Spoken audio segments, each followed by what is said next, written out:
noches. Bu- Buenas noches, mis estimados colegas.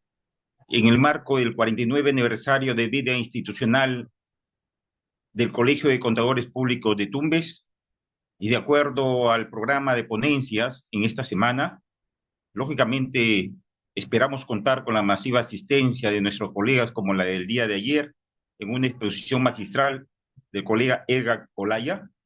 Hoy me complace presentar en esta oportunidad, en esta segunda ponencia, denominada Marco Conceptual para la Información Financiera con propósito general de las entidades del sector público, al doctor CPC Walter Saúl Apaza Mendoza.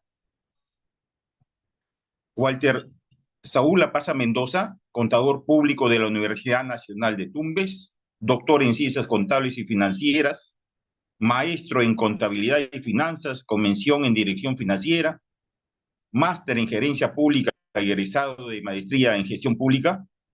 Es adherente individual de la Asociación Interamericana de Contabilidad, con certificaciones internacionales en el sector público relacionada a las normas contables.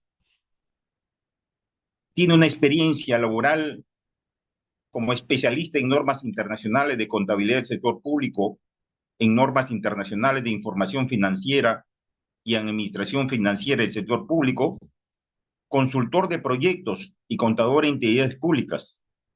Es docente invitado en el doctorado de contabilidad de la Universidad Andina del Cusco, en la maestría de gestión y control gubernamental de la Universidad Nacional del Centro del Perú, en la maestría en contabilidad y administración con mención en gestión pública en la Universidad Nacional del Altiplano, en la maestría de ciencias de administración con mención en gerencia de Estado y administración pública de la Universidad Nacional de San Agustín de Arequipa, en la maestría de control gubernamental de la Escuela Nacional de Control, en la especialización en gestión pública y finanzas de la Universidad Mayor de San Marcos y en el pregrado de la Universidad de San Martín de Porres.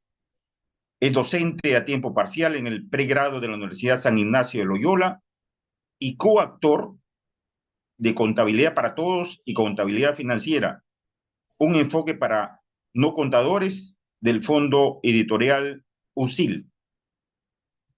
En esta oportunidad queremos darle la bienvenida al doctor Walter Saúl Apaza Mendoza, quien en esta oportunidad va a compartir con nosotros esta ponencia muy importante denominada Marco Conceptual para la Información Financiera con propósito general de las entidades del sector público.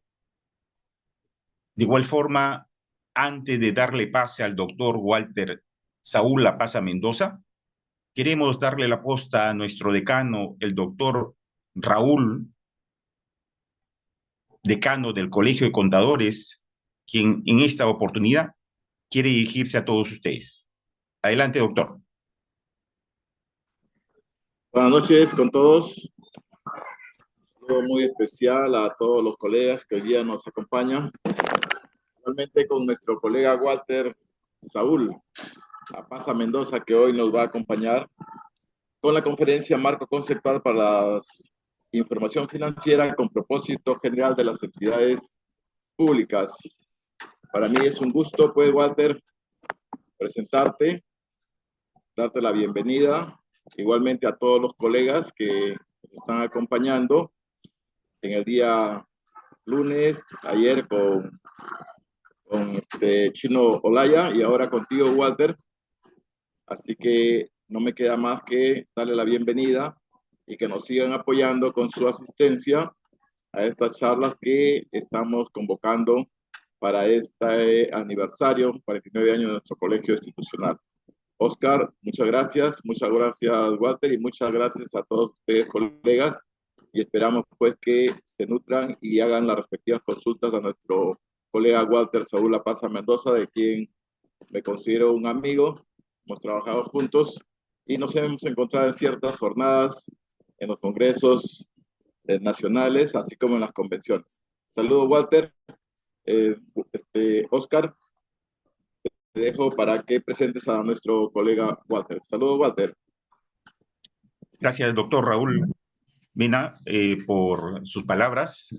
Una vez más, nuestro agradecimiento al doctor Walter Apaza, que en esta segunda ponencia nos acompaña el día de hoy, con la ponencia denominada Marco Conceptual para la Información Financiera con propósito general de las entidades del sector público.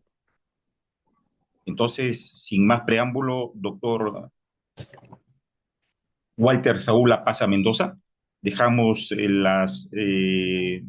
los micrófonos para que usted haga uso de la palabra y tenga a cargo esta ponencia muy importante para todos los contadores públicos, no solamente de Tumbes, sino de todo, de todo el público a nivel nacional.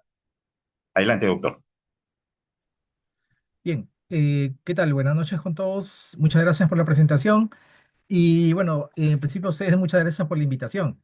Sí, pues como comentaba el profesor Julio Mena, sí, pues nos hemos encontrado en alguna ocasión pues fuera de Tumbes, de hecho.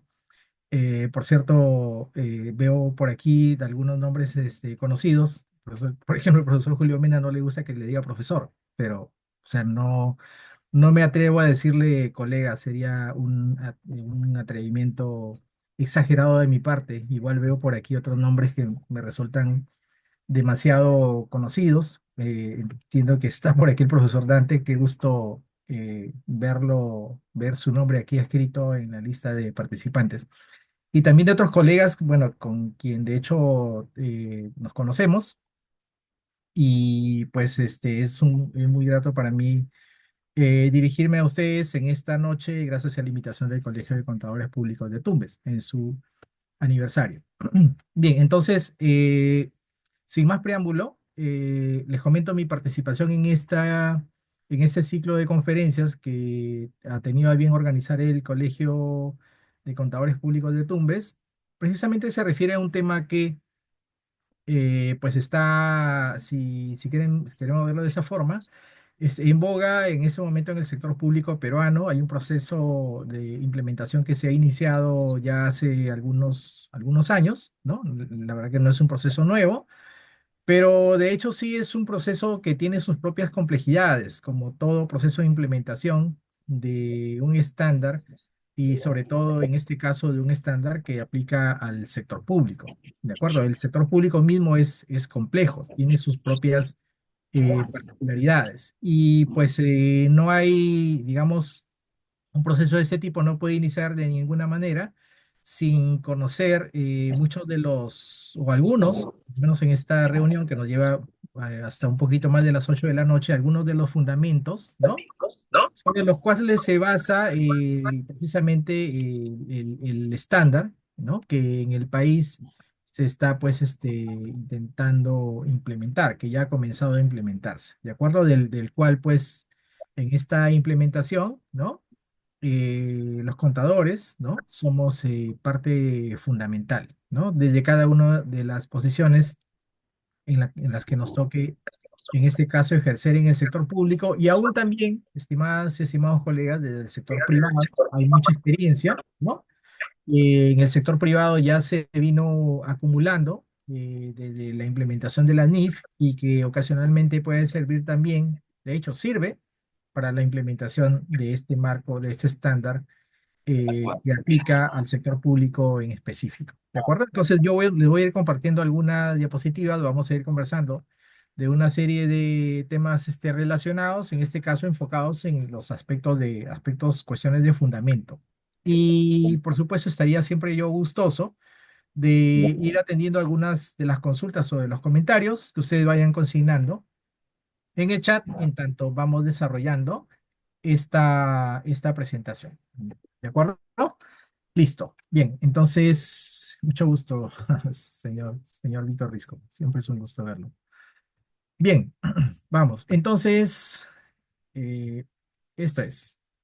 Bueno, ya el material y esto, digamos, la documentación que vamos a comentar aquí en esta presentación, pueden coordinarla siempre con nuestros amigos del Colegio de Contadores Públicos de Tumbes. ¿De acuerdo?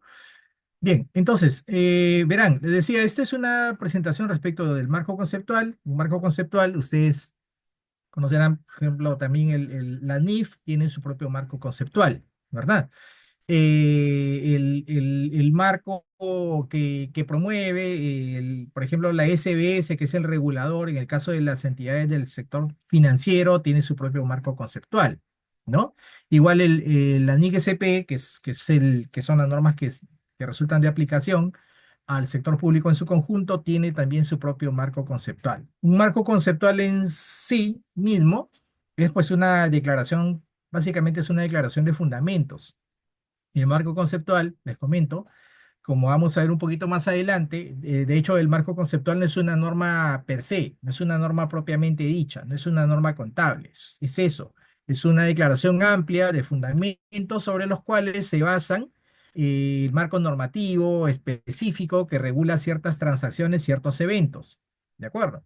Entonces, mal haría yo, por ejemplo, o mal haría un colega o alguien, un usuario, al intentar interpretar una transacción específica, o intentar aplicar a una transacción específica el marco conceptual, cuando para esa transacción específica exista una norma particular. Por ejemplo, les voy adelantando algunos aspectos. Pues si una entidad quisiera tratar una transacción sin contraprestación, un poquito más adelante vamos a hablar de este asunto, pues para una transacción sin contraprestación hay una norma contable en específico, ¿de acuerdo? Que es la NIC SP23 en este caso. Para una situación de este tipo, en ningún caso un usuario o un contador, ¿no? O alguien, un preparador de información financiera no podría venir directo a aplicar el marco conceptual, porque repito, el marco conceptual no es una norma propiamente dicha, pero sí es una declaración que me permite desarrollar aspectos de política contable. Por ejemplo, cuando no hay una norma específica para una transacción o un evento particular. ¿De acuerdo? Entonces, en ese contexto, estimadas y estimados colegas, es que vamos a desarrollar nuestra presentación el día de hoy. De hecho, por supuesto, no esperaríamos desarrollar toda la declaración de fundamentos en una sesión corta como esta, que es una sesión de un poquito más de una hora, ¿no? Pero sí, por lo menos que queden algunas, esperaríamos que queden algunas ideas, las fundamentales, las principales que les permitan de alguna manera a ustedes abordar asuntos particulares de la aplicación del marco mismo. O sea, cuando digo del marco me refiero al marco de la NIC-SP. ¿De acuerdo? Entonces, nuestra, digamos, discusión del día de hoy la vamos a desarrollar en dos partes. Vamos a ver algunos asuntos de introducción respecto de la NIC-SP que para la fecha entendería, ¿no? Ustedes seguro ya tuvieron la oportunidad de revisar, las normas están publicadas ya hace buen tiempo, bueno, desde el año 2000, diciembre del año 2023 se publicó el último set de normas aprobado, un poquito más adelante les digo en todo caso la referencia de la norma que las aprobó, y ya luego entramos de lleno un poco al marco conceptual, repito, sin necesariamente desarrollar aspectos específicos del marco. ¿De acuerdo? Más bien yo sí, aquí creo que puedo resaltar una iniciativa del colegio. Entiendo que en las semanas que vienen, si no me equivoco, ¿no? El colegio tiene precisamente previsto desarrollar, digamos, ya con una mayor amplitud, ¿no? Precisamente el estándar. Esto que vamos a ver hoy, si gustan, si quieren, es una suerte de introducción a lo que ustedes van a ver un poco más adelante, ¿de acuerdo? Precisamente con colegas de aquí mismo del Colegio de Contadores Públicos de Tumbes. Es un gusto tener una noticia de ese tipo, que los propios colegas del colegio estén realizando docencia en un aspecto como este, en un asunto particular como este. ¿Listo?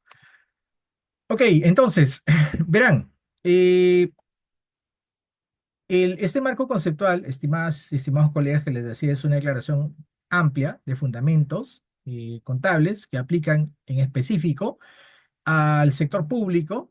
Este es el marco conceptual de la NIC-SP y este modelo contable de la NIC-SP, que es un modelo de hecho diferenciado del modelo de la NIF, que normalmente o sea, se difunde en las universidades, ¿no? Este marco de la NIC-SP y la NIC-SP propiamente dichas están referenciadas, están dispuestas, ¿no? Para su aplicación en el sector público, en este caso en el sector público peruano, ¿no? se ha venido a disponer en el párrafo 4.3 del texto único ordenado del decreto legislativo 1438. ¿De acuerdo? Ese decreto legislativo 1438 es el decreto legislativo del Sistema Nacional de Contabilidad y que establece, ¿no? que precisamente las NIC-SP son normas que aplican al sector público y ese es el modelo imperante en el sector público peruano. ¿De acuerdo? Excepto, se establece en la norma en el caso de algunas entidades del sector público peruano que por sus características, naturaleza y características operativas, les venga a aplicar un marco contable distinto. Ustedes saben que en el sector público, probablemente antes lo escucharon, hay varios marcos contables que operan en paralelo. El sector público es amplio, ¿no? Por ejemplo, en el sector público peruano tenemos diversos tipos de entidades. Hay entidades que son las entidades públicas propiamente dichas, por ejemplo, los ministerios, los gobiernos regionales, los gobiernos locales, las universidades, los organismos públicos de esos gobiernos regionales y locales, por ejemplo, el Seguro Social de Salud. Esas entidades, ¿sí? Estimadas, estimados colegas, son las entidades que están bajo el modelo contable de las normas internacionales de contabilidad del sector público y a las que les aplica precisamente el marco conceptual del cual nosotros vamos a hablar un poquito más adelante. Sin embargo, les decía, como el sector público peruano es tan amplio, en general el sector público de todos los países es amplio, también tiene una diversidad de otro tipo que incluye otro tipo de entidades. Por ejemplo, las empresas públicas no financieras son también parte del sector público. Sin embargo, ustedes saben que a ese tipo de entidades les aplica un marco contable distinto, que no es el de la NIC-SP que está mencionado por aquí. No son las NIC-SP. O sea, por ejemplo, en el caso del norte, ¿no? En nuestra tierra, ¿no? Por ejemplo, a Electronoroeste no le aplican la NIC-SP, de hecho. ¿De acuerdo? Porque esa es una empresa que está operando en el mercado, que está realizando transacciones de mercado, que se maneja, de hecho, con un criterio empresarial y del cual, a partir de esos criterios, pues se espera que esta empresa genere rentabilidad sobre el patrimonio, por ejemplo. ¿De acuerdo? Entonces, básicamente estas entidades, a quienes les corresponde aplicar NIC-SP y que por supuesto aplican el marco conceptual, este del que vamos a hablar un poquito más adelante, son aquellas que no tienen precisamente fines de lucro, ¿no? Que prestan servicios públicos, que se financian con impuestos, con deuda pública o que tienen la capacidad de recaudar por un o por un mandato que les da la ley. ¿De acuerdo?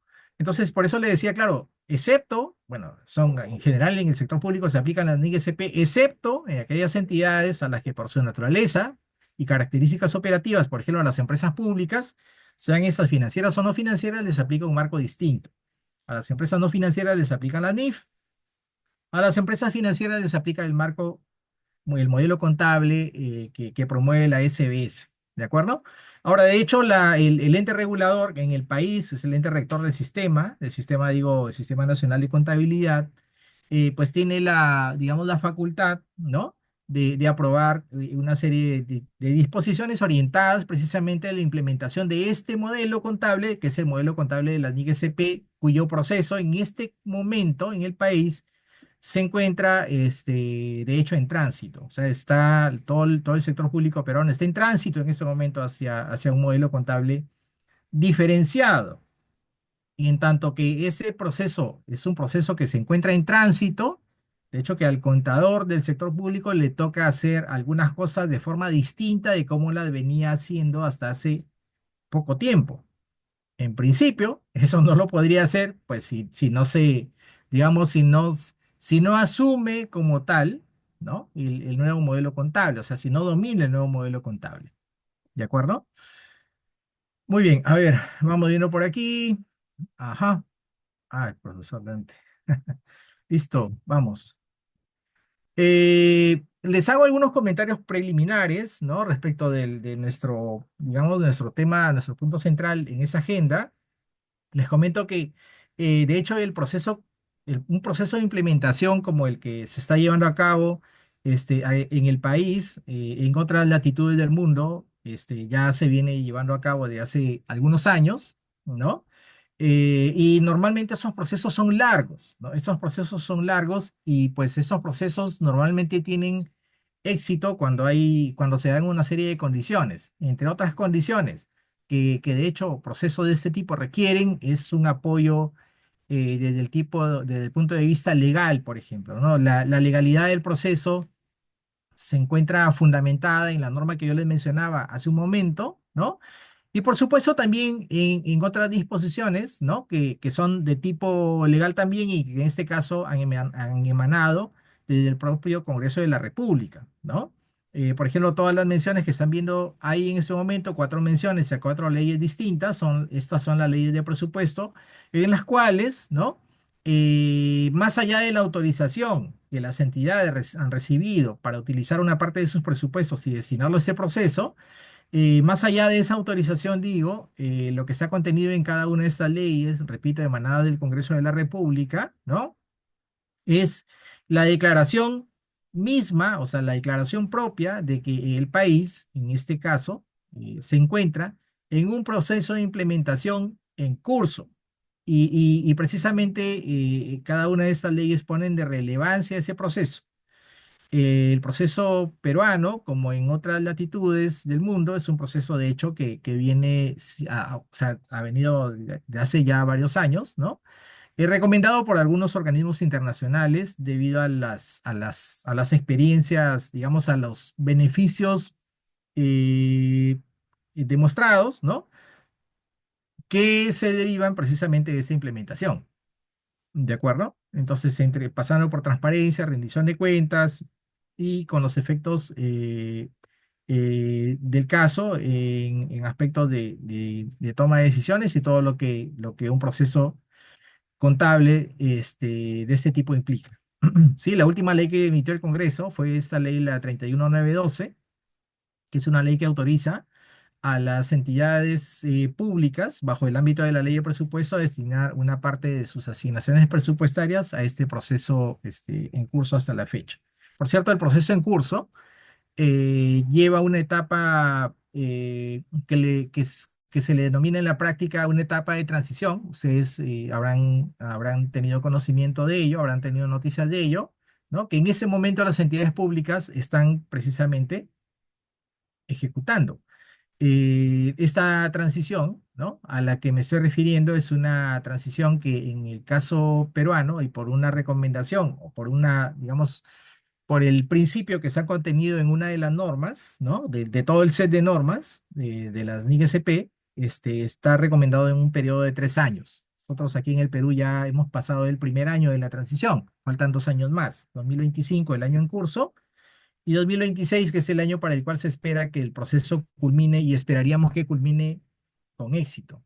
Y bueno, aquí haciendo un paréntesis, en particular, Tumbes siempre se diferenció por hacer bien las cosas y por hacerlas no necesariamente en el plazo, sino mucho antes de esos plazos. Bueno, siempre yo pongo de relevancia esto. En Tumbes, bueno, que recuerde, y entiendo que hasta ahora las cosas se mantienen así y aún mejor, se prepara información no necesariamente atendiendo a un plazo, sino desde una perspectiva de la contabilidad propiamente dicha, ¿no? Si recordamos la mayoría de quienes estamos aquí, que seguro el 99% de quienes estamos en la sala hemos pasado por las aulas de la Universidad Nacional de Tumbes, la contabilidad, si no prepara a raíz de sus fundamentos, si no permite la preparación de información para tomar decisiones o para los efectos propios de la ciencia contable, se queda a la mitad, se queda a la mitad del camino, ¿no? Y espero que eso suceda también en este proceso de transición. Bueno, esperamos que eso suceda en este proceso de transición. Eso debe ser así. En fin, vamos a ver, igual queda tiempo todavía para ir madurando algunas cosas, ¿no? Verán, estimados colegas, en mucho de este proceso de transición, ¿no? Que las entidades públicas en todo el país, las entidades de los tres niveles de gobierno, nacional, regional, local, vienen ejecutando, pues la verdad, bueno, en Tumbes la verdad nunca lo escuché, pero en otras partes del país sí. Este, normalmente lo que me dicen es, profesor, pero este proceso de NIC-SP aquí en el país es nuevo. Y como es nuevo, entonces, bueno, nosotros no sabemos nada, pues entonces como no sabemos nada, pues necesitamos ampliación de plazo, necesitamos capacitación, necesitamos A, B, C, D, o sea, todo el mundo pide cosas para hacer NIC SP. Y le dice, claro, aquí en Tumbe nunca lo escuché, pero y yo, la verdad es que puedo comentarles, estimados y estimados colegas, que aquí en el país, o sea, en el Perú, ¿no? El proceso NIC SP, o en todo caso el marco, o el modelo contable de la NIC SP, sinceramente que no es nuevo. O sea, este proceso no es nuevo en el país. O sea, estas normas no es que se han aprobado recién el año 2023 para ponerlas en vigencia a partir del año 2024. Esto no es así. Porque verán que en esa línea de tiempo ustedes pueden identificar que desde el año 2002, a raíz de una resolución que emanó del Consejo Normativo de Contabilidad en ese tiempo, a partir de esa fecha ya se venían aprobando NIC-SP en el país. Efectivamente, que no tenían, digamos, la fuerza, la obligatoriedad que sí tiene el proceso ahora, pero las normas han estado ahí, bueno, de hace ya poco más de 20 años. Entonces, no es cierto que el proceso aquí en el país sea nuevo, sinceramente. ¿Ok? Ahora, bueno, que algunos no le hayamos estado dando, digamos, el sitio que correspondía, sí es probable, me incluyo, ¿no? Pero listo, ya estamos aquí, tenemos que continuar. Hay un proceso que ya inició y es un proceso que en el tiempo no va a paralizar. Entonces acá, llamado a los colegas, quienes ejercen en las entidades públicas, sobre todo en nuestra región, pues que tienen el marco disponible. Lo que nunca hemos dejado de hacer nosotros, y me refiero en particular a quienes estamos en esta sala, porque yo me incluyo, ¿no? Es dejar de leer. Lo que nunca nos faltó a nosotros es la curiosidad. Y esa curiosidad nos lleva a descubrir cosas.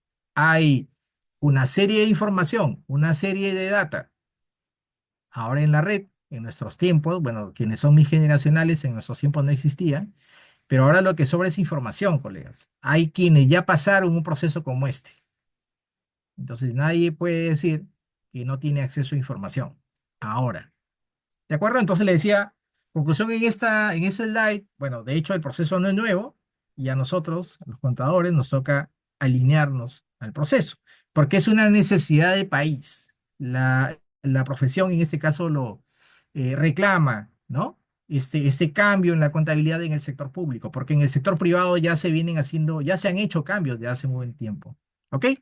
Entonces, verán que esto de lo que yo les estoy comentando ahora, estimadas y estimados colegas, tiene su centro de atención en este grupo de entidades, que no es un grupo, digamos, no es un grupo pequeño, es un grupo amplio de entidades, ¿no? Aquí más o menos en este listado que estamos viendo acá, bueno, si bien está resumido, está agrupado por tipo de entidades, este proceso más o menos implica a unas 2.300 entidades a nivel nacional. ¿No? 2.300 entidades a nivel nacional. Entonces, 2.300 entidades que necesitan, de hecho, realizar cambios en las formas en las cuales, bajo las cuales en ese momento están haciendo las cosas, ¿no? Y que tienen y que constituyen una universidad de entidades. Hay desde gobiernos locales, desde los más pequeños, de los más chiquitos, hacia los grandes ministerios que tienen pues transacciones tan complejas, por ejemplo, como las concesiones o algunos otros entidades que son mucho más complejas, por ejemplo, que pasan por transacciones, no sé, con derivados financieros, por ejemplo, ¿no? Y ya ese es otro mundo, pero carambas, o sea, nuevamente no hay nada de lo que esté escrito en este momento que no se pueda hacer en la práctica. Otros ya pasaron esas experiencias. ¿De acuerdo? Entonces, ustedes ubican acá su entidad en cualquiera en cualquier grupo de esta lista. Esta es una entidad, entonces, a la cual le aplica el modelo contable de la NIC SP. ¿De acuerdo? Ok, ahora, bueno, pero para entrar en materia, ¿no? Un poquito me salí tal vez del punto central. Pues, ¿qué son estas normas de las cuales estamos comentando en esta noche? Pues este marco, estas normas son normas que son específicamente diseñadas para efectos de regular cómo debe ponerse a punto, cómo debe ponerse en práctica la contabilidad y la información financiera en las entidades públicas o en el sector, las entidades, perdón, del sector público de todo el mundo. Por eso es que, de hecho, cuando nosotros revisamos el modelo, o sea, el estándar, la NIGSP, vamos a encontrar incluso algunas disposiciones que para nosotros, por lo menos aquí en el país, nos resulten raras, pero que seguro en otras latitudes del mundo, de hecho, sí son usuales, son habituales, ¿no?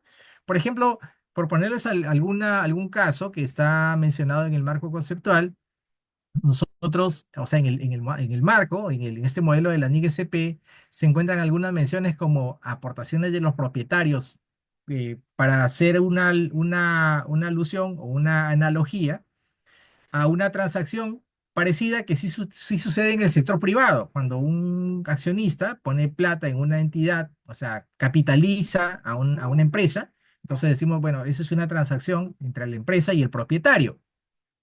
O cuando la empresa distribuye utilidades, distribuye dividendos, diríamos, igual, esa es una transacción entre la empresa y el propietario. En la NIC-SP también hay menciones de ese tipo. Y le decía, claro, pero aquí en el país, o sea, aquí en el Perú, de hecho, a nosotros nos resultan raros ese tipo de transacciones, porque no existen, de hecho, que las entidades públicas sean capitalizadas por el sector público o que paguen dividendos por ejemplo, no sé, al Tesoro Público, ¿no? Si bien esto no aplica al país, pero de hecho sí aplica a otras partes del mundo, por eso es que hay que tener cuidado cuando revisemos el marco, no vaya a ser que por ahí hay alguien malinterprete un principio que está contenido en el marco, como ese que les estoy comentando, y pues mañana salga a intentar repartir utilidades de las cuales una entidad de hecho no posee, porque no es parte del negocio, ¿verdad? Ahora, les decía, esta NIGSP o las IPSAS, como es su nombre en inglés, son pues un conjunto de normas, un cuerpo normativo que viene desarrollado por el Consejo de Normas Internacionales de Contabilidad para el Sector Público, este es el IPSAS-B, así como por el lado de las NIF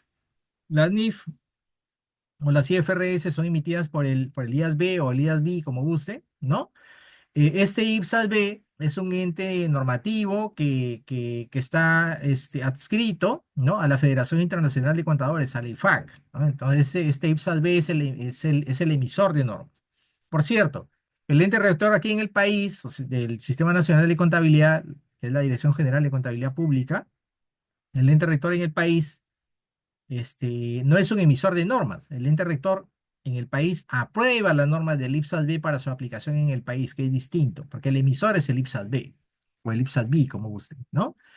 Ahora, yo le decía que en un proceso parecido ya sucedió en el sector privado desde el año 2009, 2010, ¿no? Y pues ese proceso, de hecho, aporta mucho a lo que está sucediendo ahora en el sector privado, en el sector público, perdón, y además porque la similitud entre los dos modelos, entre el modelo de la NIF y el modelo de la NIGSP, la similitud es amplia. Es más, las NIGSP se basan en las IFRS o en las NIF, o sea, se basan en las normas internacionales de información financiera. Entonces, que si alguien de ustedes es conocedor, digamos, conoce el modelo, maneja NIF, maneja IFRS, ¿no? Entonces le va a ser sencillo, o le va a ser por lo menos menos complicado abordar este modelo, que es el modelo contenido en las IPSAS o en las NIGSP, ¿de acuerdo? Entonces por ahí que algún colega del sector privado se anima a entrar al sector público, precisamente ahora en esa etapa de transición, y le va a hacer mucho bien al proceso, ¿ok? Le va a hacer mucho bien al proceso. Es más, la NIF que nosotros, o bueno, que los jóvenes ahora estudian en la universidad, pues le van a servir mucho para ese proceso. Entonces, si por ahí usted es contador de una entidad en la región, llévese a un practicante de nuestra universidad porque le va a hacer mucho bien al proceso, le va a ayudar mucho. De acuerdo, en mi tiempo, en los tiempos de mi generación, de hecho no habían NIF todavía. Nosotros estudiamos con PCGA, estos PCGA del Mar del Plata, ¿recuerdan? De los años 69, 70, ¿no? Ok, verán, les comento, el modelo contable, estimadas y estimados colegas, el modelo contable que promueve la NIG-SP, o perdón, la base contable que promueve la NIG-SP es la base contable de la acumulación o devengo, ¿no? La base contable de acumulación o devengo. La base contable de acumulación o devengo no es más que la que ustedes y yo hemos llevado en la universidad. Las transacciones y otros hechos se registran cuando suceden y no cuando se cobran o cuando se pagan. Pero ¿qué pasa? Que esa base contable que es, digamos, el rezo fundamental, ¿no? De la contabilidad financiera, en el camino, en el sector público peruano, en el camino, ese fundamento se fue perdiendo, ¿verdad? De manera que en la actualidad, en el sector público peruano, las entidades prácticamente están haciendo una especie de contabilidad, una combinación entre base caja y base de vengo parcial, ¿verdad? Pero la verdad, cuando en el año 2019 el IFAC hizo una encuesta en todos los países, en los países asociados, ¿no? Pues los resultados que se derivan de esa encuesta son precisamente estos que están aquí a la vista. Los países que están en color verde, ¿no?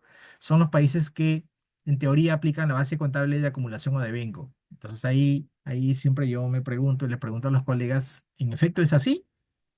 Y no tienen que responderme a mí, tienen que responderse cada uno de ustedes o cada uno de los colegas quienes están ejerciendo en el sector público, ¿verdad? Porque la base contable de acumulación o de bingo es amplia y esa es la base contable que promueven la NIC-SP, ¿sí? Las normas que emite el IPSAS-B, ¿ya? Ahora, yo los invito, ¿saben qué, colegas? Precisamente antes de adentrarse al modelo de NIC-SP, es bueno siempre, yo recomiendo esto, revisar el prólogo de la NIC-SP. El prólogo es un documento de 7 páginas que si le quitan la introducción, el índice, la parte final del disclaimer y algunas otras cosas más, que en 3 páginas. Es un documento pequeñísimo, que no excede de 25 o 26 párrafos. Y es bien sencillo, porque eso le va a dar un horizonte, le va a dar una perspectiva general del marco, ¿de acuerdo? Del modelo, ¿sí? ¿Por qué se lo comento? Bueno, en específico le recomiendo revise el párrafo 10 del prólogo. Hágalo, ¿sí? Revise el párrafo 10 del prólogo. Ahí encuentra 3 requisitos que deben cumplir o que tienen aquellas entidades a las que les aplica este modelo NIC-SP. Ahí va a encontrar 3 requisitos. La entidad siempre que aplica el modelo NIC-SP, siempre que se dedica a prestar servicios, bienes o servicios públicos, se financia con impuestos, capta deuda o capta recursos con un poder que el Estado le da y además, pues que no está orientada a perseguir fines de lucro, no genera renta sobre el patrimonio. ¿Ok? Aquí hay unas menciones del prólogo a la NIC-SP. Toda limitación a la NIC-SP se señala en cada norma. O sea, cada norma tiene una sección de alcance. Yo les recomiendo, cuando revisen la norma, no se salte el alcance. Colega, no se salte el objetivo, no se salte el alcance, no se lo salte. Porque sucede que si se pasa el alcance va a terminar leyendo probablemente una norma que no le aplica a la transacción en la que usted esté enfocado. Lea el alcance, revisa el alcance de cada norma. Las NIC-SP no están pensadas, por cierto, para ser aplicadas a elementos inmateriales o a elementos que no sean significativos. Es el párrafo 11 del prólogo a la NIC-SP. ¿Y por qué es importante esto? Porque de hecho las NIC-SP tienden, ¿no? O sea, tienden la mirada en dedicarse a lo más importante.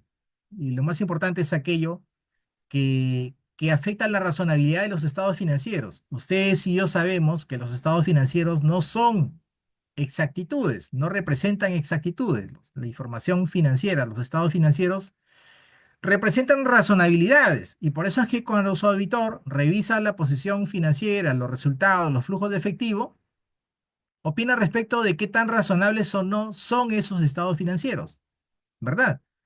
Y no necesariamente de la exactitud de esos estados financieros. Los estados financieros, como nosotros sabemos, estimadas y estimados colegas, están llenos de estimaciones, Si no, pues no habrían estimaciones de tipo vida útil, valor residual, método de amortización, método de depreciación, estimaciones por provisiones, estimaciones por deterioro de cuentas por cobrar, por devalorización de inventarios y etc. situaciones.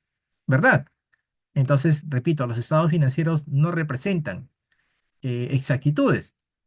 Y por cierto, la NIGSP no centran su atención en elementos inmateriales. La materialidad, ojo, colegas, es un asunto que fácil, que da para un curso completo, ¿no? Y por cierto, ahí seguro mi colega Edgar, que estuvo ayer presente con ustedes, puede ayudar mucho en ese aspecto. La materialidad no se define en el contexto de la NIC-SP. Cada entidad define sus propios criterios de materialidad, dependiendo de sus propias circunstancias, de sus propias características. Por eso es que el modelo de la NIC-SP no definen qué es material y qué no lo es. No lo explicitan, no lo hacen operativo. A cada entidad le corresponde hacerlo. ¿Sí? Ahora, por cierto, todos los párrafos del marco normativo, o sea, de las NIG-SP, de las normas propiamente dichas, tienen la misma autoridad y hay algunos párrafos que sí resultan claves, ¿no? Al momento de revisar la normativa. Básicamente, esos párrafos que están en color negrita. Ustedes cuando revisen el modelo, o sea, cada una de las normas, van a ubicar unos párrafos en color negrita, o sea, resaltados en bold, ¿no? Que pues son los principios fundamentales, los importantes que están contenidos en cada una de las normas, ¿sí? Más allá de un reconocimiento que hace luego el IPSAS-B con relación al papel de los reguladores. Ahora, hablemos un poquito de marco. Vean, este marco, que es el marco conceptual, ese es el marco conceptual para la información financiera con propósito general para las entidades del sector público, ergo, marco conceptual de la NIGSP. Este es un documento que fue aprobado por el IPSAS-B en el año 2016 y que de hecho en el tiempo ha tenido una serie de actualizaciones. Este marco, como yo les comentaba, establece los conceptos que se aplican que se desarrollan en la NIC-SP y también en unos documentos que son los denominados GPR o las guías de prácticas recomendadas. Por cierto, estas normas que están por aquí, perdón, no son normas, estas guías que están por aquí, las guías tipo GPR, o sea, las guías de prácticas recomendadas, no son normas contables y por cierto, no son normas que la EGCP, que es el ente rector del Sistema Nacional de Contabilidad, haya aprobado, no las ha aprobado. Pero eso no quita que una entidad, si ocasionalmente tiene la necesidad de utilizar las guías, pueda hacerlo. Ahora, les comento que uno de los aspectos de fundamento de por qué un marco diferenciado respecto de las NIF o respecto de otros modelos contables, ¿no? Es porque precisamente, como dice por acá, el desempeño de las entidades en el sector público, en general, en el mundo, eh, solamente puede ser evaluado de forma parcial a través digamos, de los números, de la presentación facial, en la situación que representa la situación financiera, el rendimiento financiero y los flujos de efectivo de una entidad en particular. Porque lo que le hace sentido a esos números, o sea, al facial, digamos, del estado de situación financiera, del estado de resultados, del flujo de efectivo y estado de cambios en el patrimonio, ¿no? Lo que le hace sentido a esas posiciones, estimados colegas, es digamos, qué tanto o hasta qué punto una entidad en efecto cumplió los objetivos establecidos para un periodo de tiempo determinado. Eso es lo que le hace sentido a los números, que son las representaciones que vienen contenidas en los estados financieros. Por eso es que, digamos que el análisis financiero en el sector público en general es relativo. ¿De acuerdo? Es relativo. Por eso, como dice por acá, sí, pues el desempeño de una entidad solamente puede ser evaluado parcialmente desde la perspectiva de los informes financieros con propósito general. Estas menciones que están por acá, como están indicados en este slide, un informe financiero con propósito general, estimados colegas, pues es eso, es un informe, como dice su nombre, con propósito genérico, que no tiene un propósito o que no tiene como propósito satisfacer una necesidad específica de información. Es por ello que, por ejemplo, los estados financieros son informes financieros con propósito general.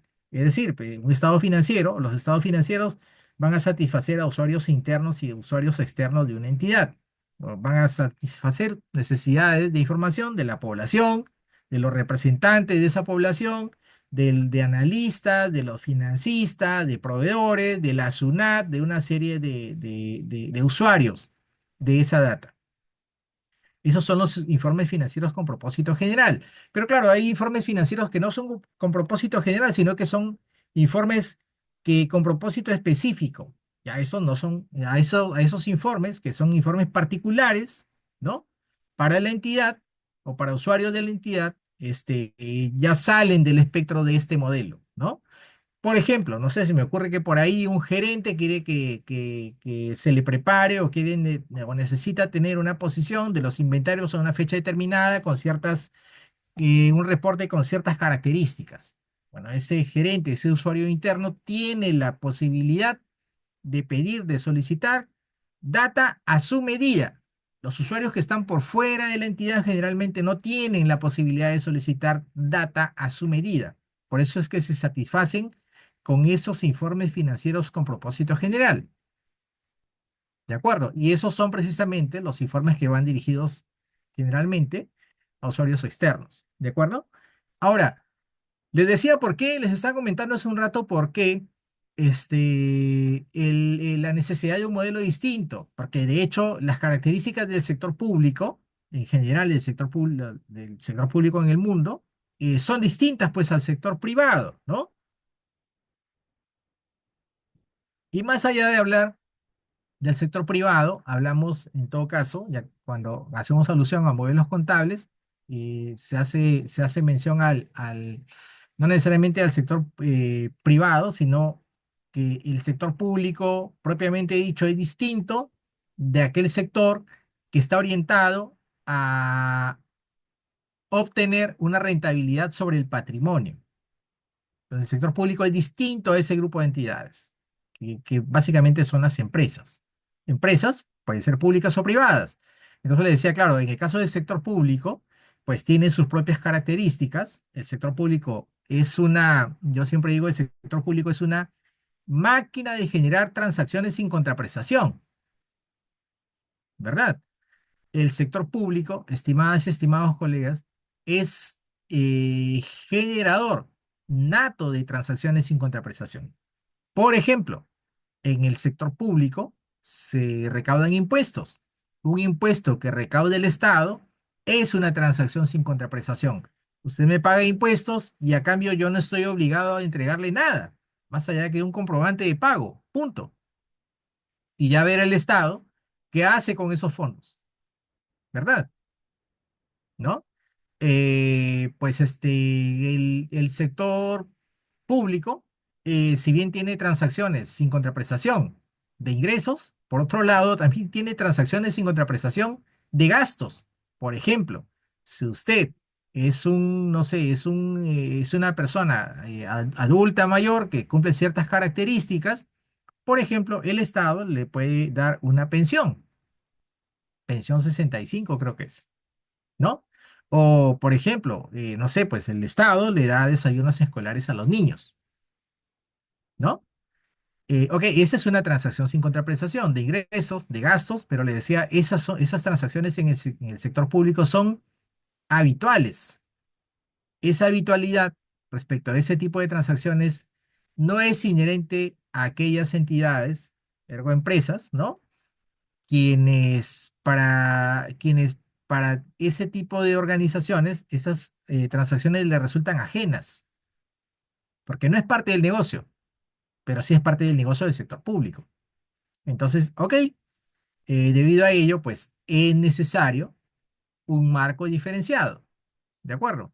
El sector público, en suma, se basa en un presupuesto aprobado, ¿verdad? El sector público tiene en efecto un presupuesto aprobado.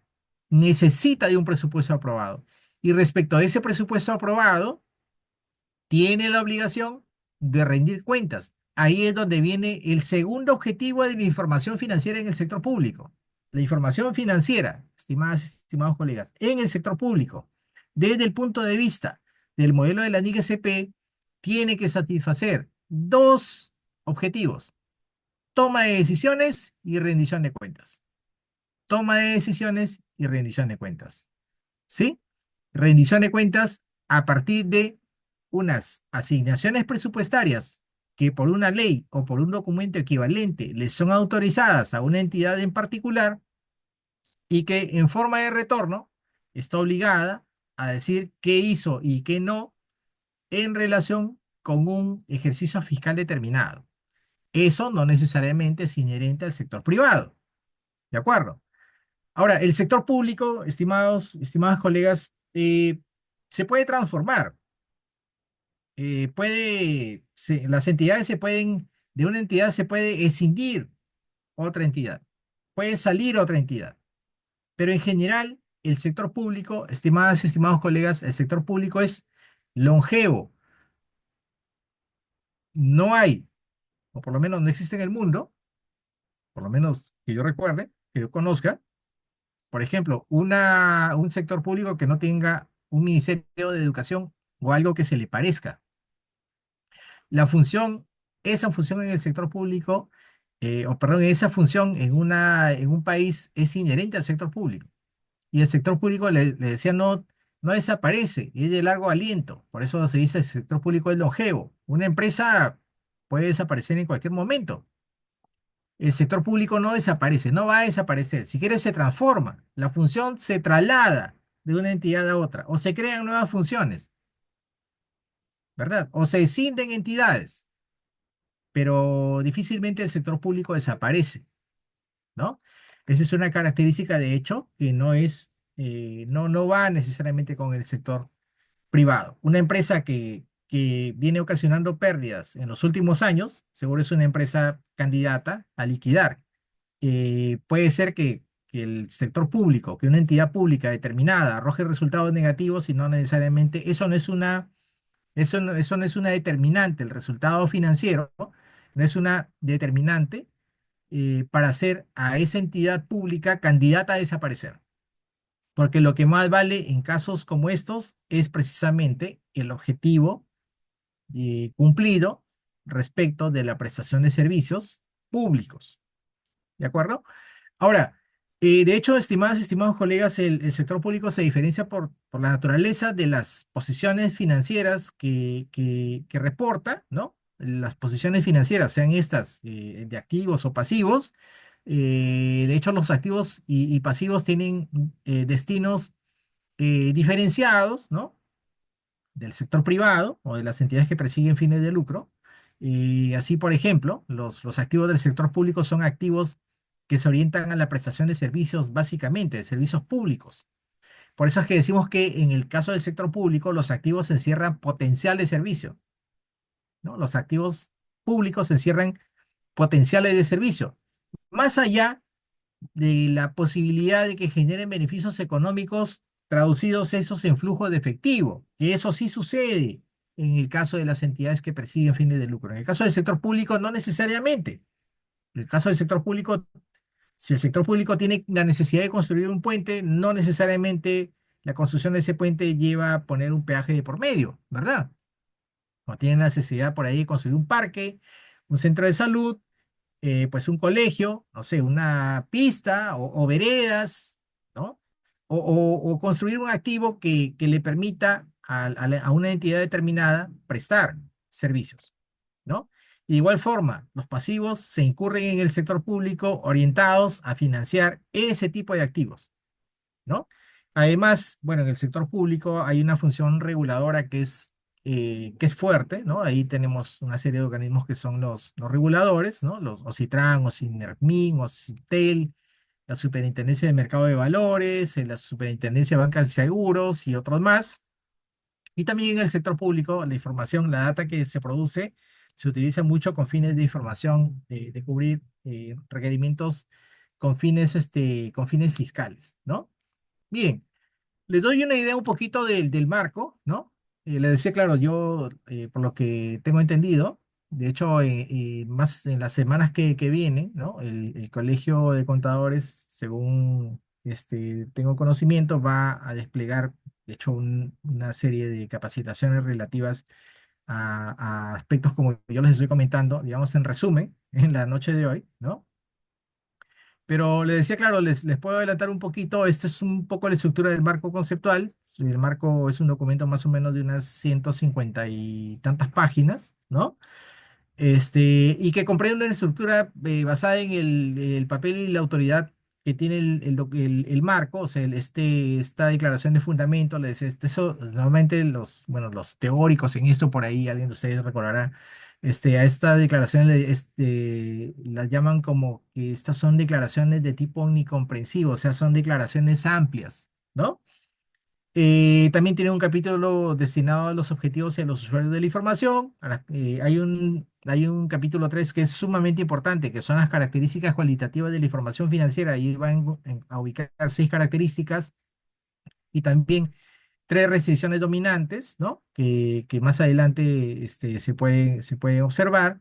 Hay un capítulo destinado a la entidad que informa. No necesariamente una entidad que informa digamos, tiene una naturaleza jurídica, digamos, propia, ¿no? Por decirles un caso, no necesariamente una entidad que rinde cuentas, o sea, que informa, una entidad que informa no necesariamente debe tener RUC propio. En el sector público peruano hay varios casos de esos.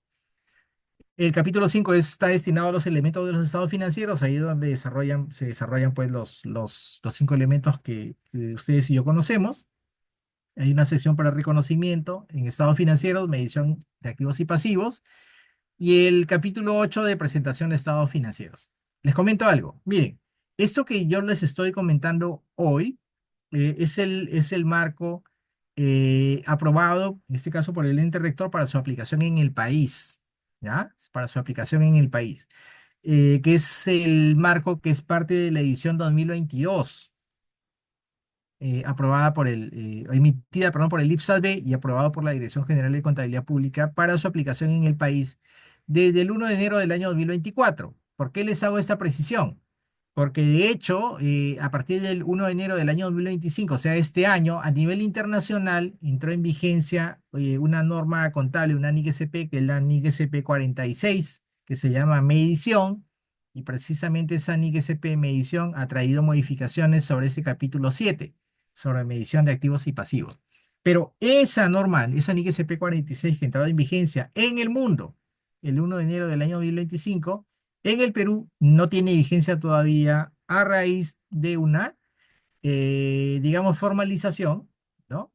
Del ente rector en el país, porque el ente rector lo que ha dicho es, se aprueba el SET basado en la edición del año 2022 y se espera que este SET del año 2022 se mantenga vigente hasta que culmine, yo les comenté hace un rato, el proceso o la etapa de la transición,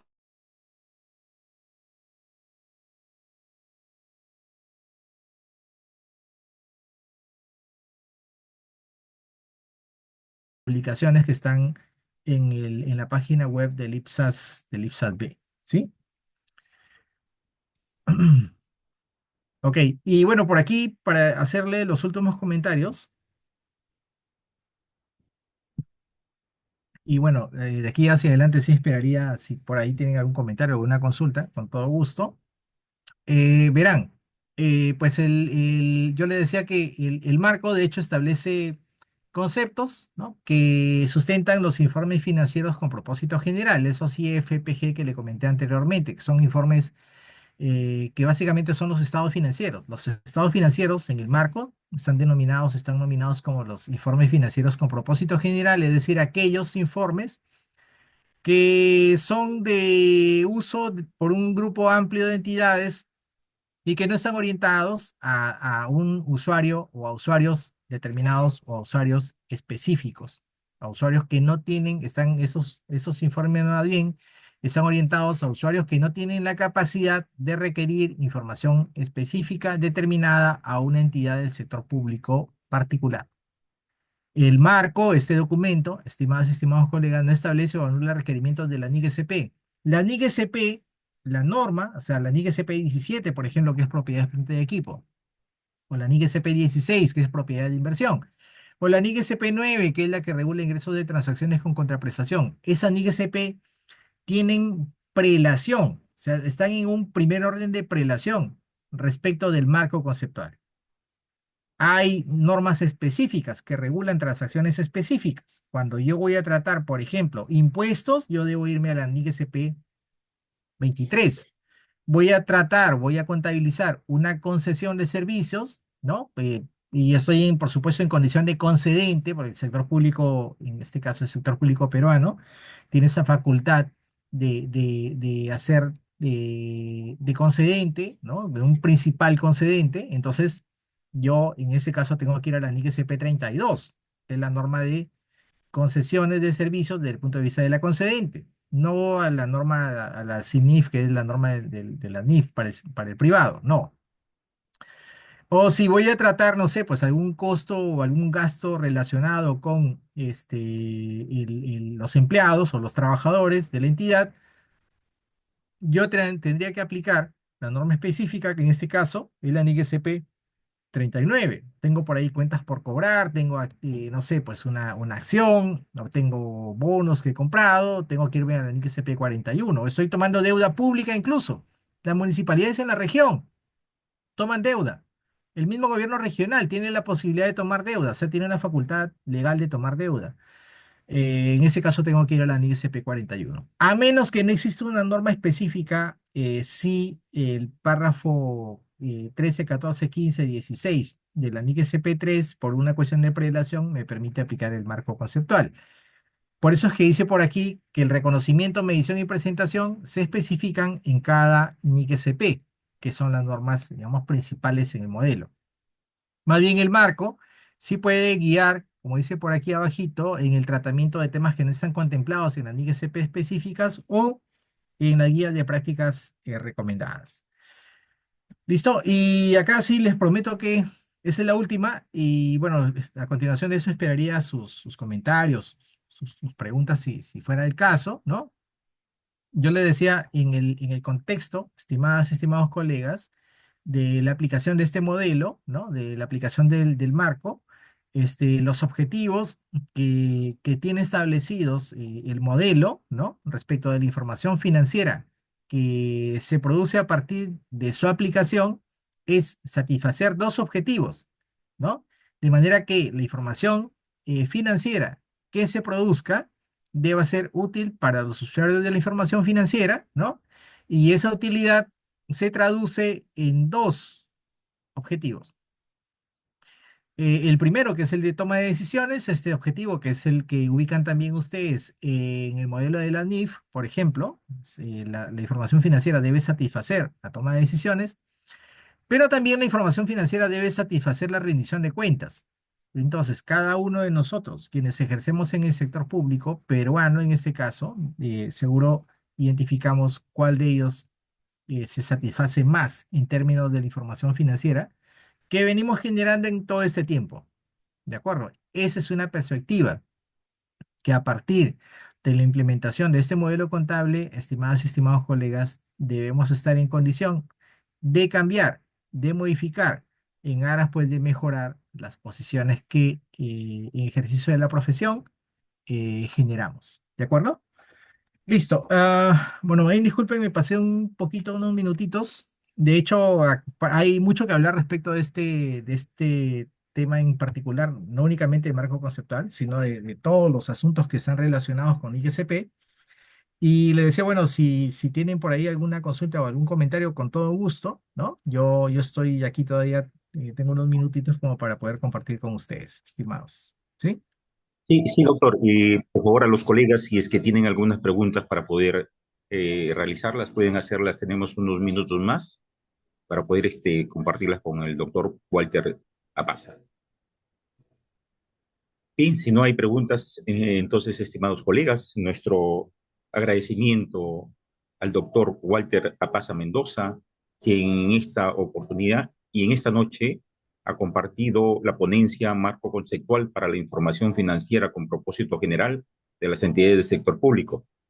Asimismo, queremos agradecer la presencia de los colegas a través de su participación en esta ponencia y vamos a continuar el día de mañana con otra ponencia, pero queremos en nombre de Consejo Directivo y el decano, el doctor Julio Raúl Mena, hacer nuestro reconocimiento por esta importante ponencia en esta noche. Doctor Walter Rapaza, nuestro reconocimiento a través de este eh, diploma que le entregamos, ¿no? Que otorga el Colegio de Contadores Públicos de Tumbes, ¿no? A esta importante ponencia, ¿no? El Consejo Directivo y, lógicamente, con la presencia de nuestro decano, el doctor Julio Raúl Mena Preciado, le agradecemos y le reconocemos por esta importante ponencia en esta noche relacionada al marco conceptual, especialmente de la NIC-SP que nos ha brindado.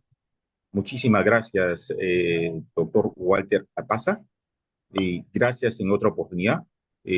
También contaremos con su valioso apoyo en beneficio de todos los contadores y, por qué no decirlo, de todo público general. En esta noche ha escuchado esta importante ponencia sobre el marco conceptual para la información financiera con propósito general.